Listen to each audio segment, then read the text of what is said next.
ജീവിതത്തിൽ അവര് തല കുനിച്ചു നിന്നിട്ടുള്ളത് അവരുടെ ഭർത്താവ് മംഗലശ്ശേരി മാധവമേനോന്റെ മുന്നിൽ മാത്രം എന്ന് കരുതി മൂപ്പരുടെ തൃപ്പുത്രന്റെ താളത്തിനൊത്ത് തുള്ളാൻ അവരെ കിട്ടുമെന്ന് കരുതണ്ട. വേണ്ട. പക്ഷെ മംഗലശ്ശേരി മാധവമേനോന്റെ തൃപ്പുത്രനുമുണ്ട് ചില വാശികളൊക്കെ. ഇത്രയും കാലമായിട്ട് ഇങ്ങോട്ട് തിരിഞ്ഞു നോക്കിയില്ലെങ്കിൽ ഇനി ഞാൻ പോയി വിളിക്കുന്ന ആരും കരുതണ്ട. വരില്ല. ഇത്തിരി വേദനിച്ചിട്ടാണ് സ്വന്തം വീട്ടിലേക്ക് ഇറങ്ങിപ്പോയത്. എന്ത് വേദനിച്ചു താനീ പറയണേ? ഞാൻ വിസ്തരിക്കണോ? താൻ ഛർദിക്കേ. കള്ളുകുടിയും പെണ്ണുപിടുത്തവും പിന്നെ നാടൊട്ടുക്ക് ചട്ടമ്പിത്തരവും അങ്ങനെ നടക്കുമ്പോ പല കുറി വിളിച്ചുപദേശിച്ചില്ലേ? നിർത്തിയോ? ഒടുക്ക ഇവിടത്തെ പത്തായപ്പുരയില് കണ്ടമാനം നടക്കുന്ന പെണ്ണുങ്ങളെ രാത്രി കൊണ്ടുവന്ന് കേറ്റാൻ തുടങ്ങിയില്ലേ? ചന്ദ്രാലയം സുഭദ്രാമ എന്നൊരു അറുവാണി. ഞാൻ പറയണില്ല, എന്നെ നീലകണ്ഠ കല്യാണം കഴിക്കാൻ പോണെന്ന് നാടൊട്ടുക്കെ പറഞ്ഞ് നാറ്റിച്ചില്ലേ? അത്രയായപ്പോഴല്ലേ അമ്മ പടി ഇറങ്ങിപ്പോയത്. അതെ, എല്ലാം ശരിയാണ്. പക്ഷെ പറയുമ്പോ എല്ലാം പറയണം. അന്ന് അമ്മ ഇറങ്ങിപ്പോയതിന്റെ അന്ന് തൊട്ട് നിർത്തിയില്ലേ എല്ലാം. പിന്നെ താൻ കണ്ടിട്ടുണ്ടോ പെണ്ണുങ്ങളുമായിട്ടുള്ള ഇടപാട്? ഈ പറയണ സുഭദ്ര വരുന്ന വഴിക്കെതിരെ പോലും ഞാൻ പോയിട്ടുണ്ടോ? ഉണ്ടോണോ? എന്താ തന്റെ നാക്കിറങ്ങിപ്പോയോ? നാക്കല്ല, ഈ ഉടൻ ഒന്നായിട്ട് അങ്ങ് പാതാളത്തിലേക്ക് ഇറങ്ങിപ്പോണേന്നാ ഇപ്പൊ എന്റെ പ്രാർത്ഥന. അതൊരു ദിവസം ഞാൻ തന്നെ ചവിട്ടി താഴ്ത്തും. ഓ നീല, തിരിച്ചു വരുമോ ഇല്ലയോ എന്നുള്ളതല്ല, ഒന്ന് പോയി കാണണം. നല്ല സുഖമില്ലാതെ കിടപ്പിലാണെന്നല്ലേ കേട്ടത്? സുഖമില്ലെങ്കിൽ അവിടെ ആംഗ്ലമാര് തമ്പുരാക്കന്മാരുണ്ടല്ലോ നോക്കാൻ, ഏഭ്യന്മാര്. അവറ്റയുടെ മുഖം കാണുമ്പോ തുടങ്ങും എനിക്ക് പേര് വരില്ലെന്ന് അങ്ങോട്ട് അരിച്ചു കയറാൻ. അമ്പിനും ബില്ലിനും അടുക്കില്ല എന്ന് പറഞ്ഞ ഞാൻ എന്താ ചെയ്യാ? താനൊന്നും ചെയ്യണ്ട. പറയണത് അങ്ങോട്ട് കേട്ടാ മതി. എനിക്ക് കുറച്ച് കാശ് വേണമല്ലോ. ഇത്തിരി താമസം ഉണ്ടല്ലോ. മഷി ഉണങ്ങാൻ വടക്കേപ്പുറത്ത് വെയിലത്തിട്ടിരിക്കുക. ഈയിടെ ആയിട്ട് തന്റെ ഹ്യൂമർ സെൻസ് ഇത്തിരി മെച്ചപ്പെട്ടിട്ടുണ്ട്. Thank you. ഒന്ന് പറഞ്ഞിട്ട് പോന്നില്ല. പാട്ടുപേരുടെ പണി എന്ന് പറയുമ്പോ ആശാരിമാരെ ഏൽപ്പിക്കണ്ടേ? ആ അടിയോടിയുമായി ആലോചിച്ച് വേണ്ട ചെയ്യൂ. താൻ ഏതെങ്കിലും മരങ്ങോടൻ ആശാരിയെ വിളിച്ചേൽപ്പിച്ചാൽ ശരിയാവില്ല. കുളിമുറി ഉണ്ടാക്കുകയല്ല. ഉവ്വ്. അപ്പൊ ബഡ്ജറ്റ് എങ്ങനെയാ? ബാങ്കിലൊന്നുമില്ല. അതാ ഞാൻ മലയാളത്തിൽ തന്നോട് പറഞ്ഞത്. ആ മണിച്ചേരിയിലെ വസ്തു നമുക്ക് വിൽക്കാന്ന്. താനെന്താ നോക്കണേ? വാലിന്റെ 6 അടി പോരെ നീലെന്നെ നല്ല സുഖമായിട്ട് നീണ്ടു നിവർന്ന് കിടക്കാൻ? ബാക്കി മുഴുവൻ നമുക്ക് വിറ്റ് തുലയ്ക്കാവണോ? ഡീസൽ അടിച്ചോ? എങ്ങോട്ടാണാവോ? ഓ, ഞാനിന്ന് വെസ്റ്റ് ജർമ്മനി വരെ പോവാ. ഇയാൾ വരുന്നോ? എന്റെ സേവരെ നോക്കിക്കൊള്ളണേ. തഞ്ചാവൂരിപ്പൊ ചൂടെങ്ങനെ? ഓ, ഇപ്പൊ ശീലായിപ്പോയി. വർഷം 5 ആയില്ലേ? ഇവിടെയും വേനൽ കഠിനം തന്നെ. ദാ കണ്ടില്ലേ? ശാരദ എഴുതിയത് ശരി തന്നെയാ. അച്ഛനിപ്പോ കാലത്തോട്ടാ ഉണ്ടല്ലേ? അതിപ്പോ അങ്ങനെ പതിവായിട്ടൊന്നുമില്ല. ഓരോ മനപ്രയാസങ്ങൾ വന്നു കേറുമ്പോ. ഉവ്വ് മനപ്രയാസത്തിന് കള്ളു വലിച്ചു കയറ്റിയാ മതിയല്ലോ. ആ പിന്നെ അച്ഛാ, കലാമണ്ഡലത്തിൽ എന്റെ കൂടെ ഉണ്ടായിരുന്ന ഒരു ലക്ഷ്മിക്കുട്ടിയില്ലേ, പട്ടാമ്പിക്കാരി? അവളുടെ അമ്മാവൻ രാഷ്ട്രീയത്തിൽ നല്ല പിടിപാടുള്ള ആളാത്രേ. മൂപ്പരുടെ പരിചയത്തില് കലാമണ്ഡലത്തിൽ ഒരു ടീച്ചറുടെ പോസ്റ്റ് ശരിയാക്കാനാവുന്ന അവൾ എഴുതിയിരുന്നു. നിക്കട്ടെ, ആകെയുള്ള 10 സെന്റ് പോലും പണയപ്പെടുത്തി നിന്നെ ഞാൻ ഇത്രയും പഠിപ്പിച്ചത് ഒരു ഉദ്യോഗക്കാരിയാക്കാൻ ആയിരുന്നില്ലല്ലോ. എന്നാ പിന്നെ TTCക്ക് അയക്കായിരുന്നില്ലേ? ഒരു ജോലി എന്നൊക്കെ പറഞ്ഞ് എവിടെങ്കിലും കയറി കൂടിയാ അതോടെ കല തീർന്നു എന്ന് കരുതിയാ മതി. ഇനിയും പഠിക്കണമെന്ന് വെച്ചാൽ അതാ വേണ്ടത്. എന്നിട്ട് വലിയൊരു നർത്തകിയാവുക. അച്ഛന്റെ മാത്രമല്ല, മരിച്ചുപോയ നിന്റെ അമ്മയുടെയും സ്വപ്ന അത്.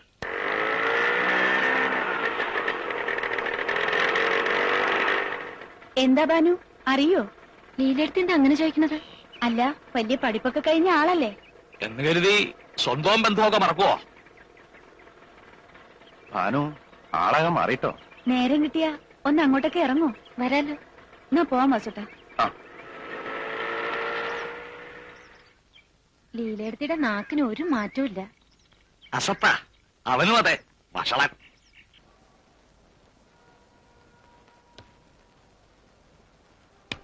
കണ്ണഞ്ചേരി പറമ്പിലെ കുറേത്ത് തേങ്ങ പോയി. ഇനി അടുത്ത കളിക്കിപ്പോ എന്താ? പുഴവക്കത്തെ പറമ്പില് 1000 രൂപയുടെ ഇഞ്ചി ഉണ്ട്. ഇഞ്ചിയെങ്കി ഇഞ്ചി.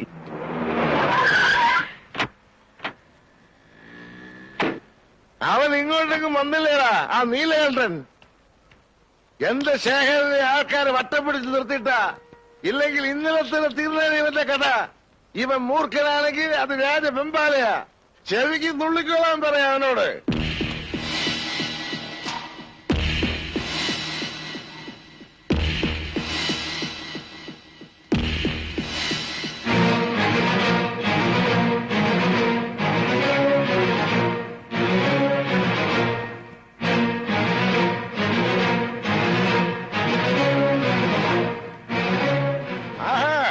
അപ്പൊ നീ ഇവിടെ ഒക്കെ ഉണ്ടല്ലേടാ. അതെടാ പട്ടി. എന്ത് പറഞ്ഞടാ? പട്ടിന്ന് കേട്ടില്ലേ? വേണ്ടതില്ല. വേണ്ട, എന്റെ കൈ ധരിച്ചിട്ട് പാടില്ല വിടാൻ. അവന് വിടടാ, അവന് തരിപ്പ് ഞാൻ തീർക്കാം. നീല, ഞാൻ പറയുന്നൊന്ന് കേക്ക്. വെറുതെ ആളെ തല്ലി കൈ നാട്ടണ്ട. നിങ്ങളൊന്ന് അടങ്ങി എന്നെ വഴി ഞങ്ങൾ കണ്ടിട്ടുണ്ട്.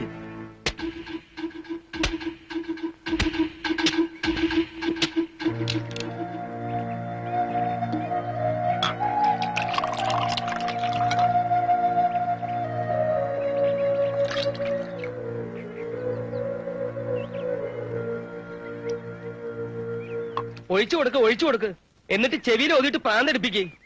നീല, എന്നാ ഈ നാളികേരവും വിളഞ്ഞ പാടവും പണയം വെച്ചുള്ള ചീട്ടുകളി തുടങ്ങിയേ? ചോദിച്ചത് കേട്ടില്ലേ? കയ്യില് തൽക്കാലം കാശില്ലെങ്കിൽ അങ്ങനെയും കളിക്കാം. എന്ത് കളി വേണമെങ്കിലും കളിച്ചോളൂ. എന്നെ കൊണ്ട് ഇനി ഈ പണിയെടുക്കാൻ വയ്യ. തണ്ടാമാരെയും കൂട്ടി നാളേരെ ഇടിക്കാൻ പോയിട്ട് നാണം കിട്ടു വരിക. ആ, കാശ് ചോദിക്കുമ്പോ തരണം, ഇല്ലെങ്കിൽ ഇങ്ങനൊക്കെ ഉണ്ടാവും. ഞാൻ തോറ്റെന്റെ തേവരെ. എന്നെ ഇനി എന്നാണാവോ പണയം വെക്കാൻ പോണേ? തന്നെ പണയത്തിന് ആരെടുക്കൂടോ പരട്ട വാരരെ. ഇളിക്കണ്ട വാനരന്മാരെ, നട്ടപ്രാന്ത് പിടിച്ച് നിൽക്കാൻ ഞാൻ. അവരെത്തിയല്ലോ.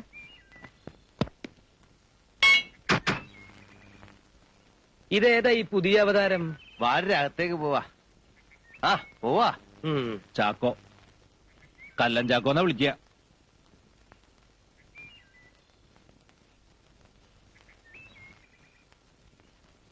എല്ലാം പറഞ്ഞിട്ടുണ്ട്. ചന്ദ്രാലയത്തില് നമ്മുടെ സുഭദ്രാമ്മയുടെ രാത്രി ഒരു വരവുണ്ട് നമ്പ്യാർക്ക്. അവിടുന്ന് പോണ വഴിക്ക് പൂശാന്നാ. ഇയാള് തനിച്ച് മതിയാ? ആളിനെ കാട്ടി തന്നാ മതി. പിന്നെ മുതലാളി പറയണ പോലെ കയ്യാ കാലോ എന്താ ചങ്ങോട്ട് എടുക്കാം. വേണ്ട, താൻ അബദ്ധമൊന്നും കാണിക്കണ്ട. 2 പൊട്ടിച്ചാ മാത്രം മതി. മനസ്സിലായില്ലേ? നേരിട്ട് പിടയ്ക്കാൻ അറിയാൻ പാടില്ലാഞ്ഞിട്ടല്ല, അതാ ശീലവും. അതിനുള്ള യോഗ്യത ആ നാറയ്ക്കില്ല, അതുകൊണ്ടാ. പെടാന്ന് പറയുമ്പോ അത്ര മയത്തിലാക്കണ്ട. അതിന്റെ ചൂട് കുറച്ചു ദിവസം നിൽക്കണം. പറഞ്ഞത് എനിക്ക് മനസ്സിലായല്ലോ. കുത്തും മുറിയൊന്നും വേണ്ട.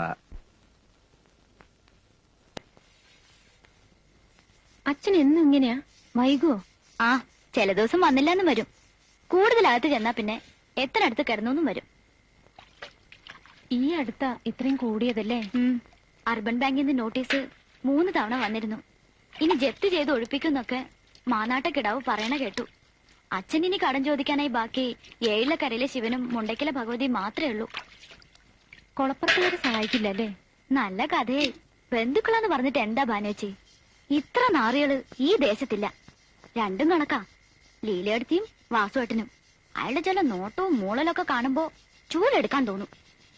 പറയുമ്പോ അമ്മയുടെ ബന്ധത്തിൽ ആകെ ഉള്ളത് അവര് മാത്ര. വരുന്ന വഴിക്ക് കണ്ടിരുന്നു.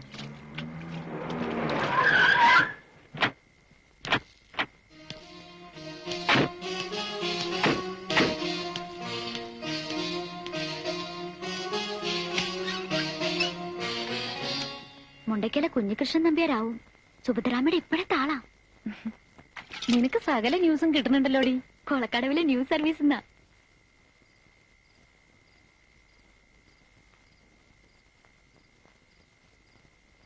ഇതെന്താ എന്റെ അപ്പനെ? ഈ മുഖം ഒന്ന് തെളിഞ്ഞു കാണാൻ ഞാൻ ചെയ്യേണ്ടത്? നീലകണ്ഠൻ, എനിക്കങ്ങോട്ട് മറക്കാൻ പറ്റുന്നില്ല.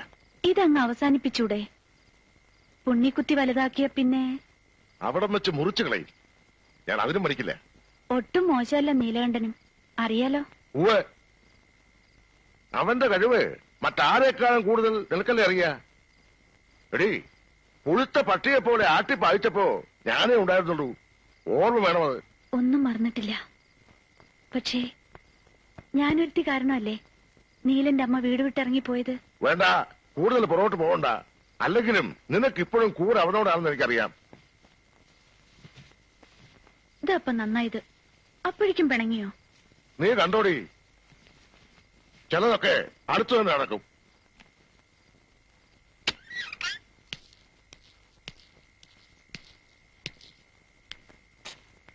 അയ്യോ, എന്താ ഇത്? കൃഷ്ണ, ബാബു, ഓടി വാടാ, ഓടി വാ. ബാബു, കൃഷ്ണ, ഓടി വാ. എന്നെ കൊണ്ടിട്ടാ.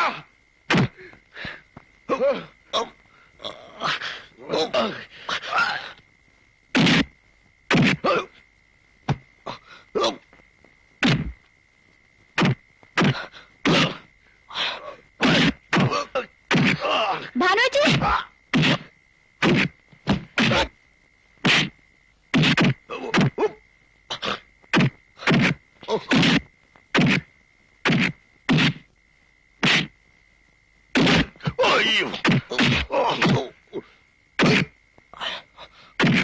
വിടിയടാ വിടിയ അടിയടാ. എന്താ ആരെ തല്ലണേ? കുഞ്ഞീഷൻ നമ്പ്യാരും ആൾക്കാരുവാ. ഇവിടെങ്ങും കണ്ടിട്ടുള്ള ആളല്ല തല്ലു കൊള്ളണത്.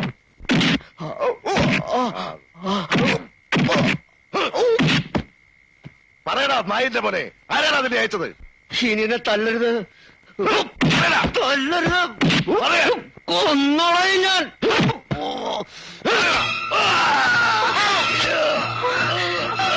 വേണ്ട മോള്, മോള് വാ.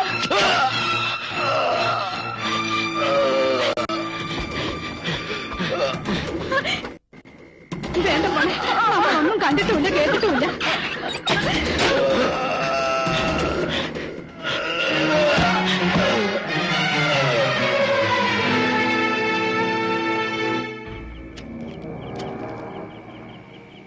മരിച്ചു എന്ന് ഉറപ്പാണോ? ആരെങ്കിലും ഒന്ന് വാ തുറക്കാൻ. 2-3 കുത്തുണ്ട്. ഇപ്പൊ തീർന്നിട്ടുണ്ടാവും. ഞാൻ പറഞ്ഞിരുന്നതല്ലേ തന്നോട് അബദ്ധം കാണിക്കരുതെന്ന്. നിവർത്തിയില്ലഞ്ഞിട്ടാ. കുത്തിയില്ലായിരുന്നെങ്കിൽ അവരെന്നെ കൊന്നന്. നീലകണ്ഠം തല്ലിയിട്ടുണ്ട്. വെളിച്ചത്തില് നേർക്ക് നേരെ നിന്നിട്ട്. ഇരുട്ടടി അടിക്കാൻ ആളെ വിടേണ്ടി വന്നിട്ടില്ല ഇതുവരെ. ഇത് നിങ്ങൾ 4 എരപ്പന്മാരുടെ വാക്ക് കേട്ടതിന്റെ ഫലമാ. മംഗലശ്ശേരി മാധവ മേനോന്റെ മകൻ തെമ്മാടിയാണെന്നുള്ള നേര ഇപ്പൊ കൊലപാതകയാക്കി. രാത്രി പകലും കൂടെ നടക്കണം 4 ചേർന്ന്. നീല, നടക്കേണ്ടത് നടന്നു.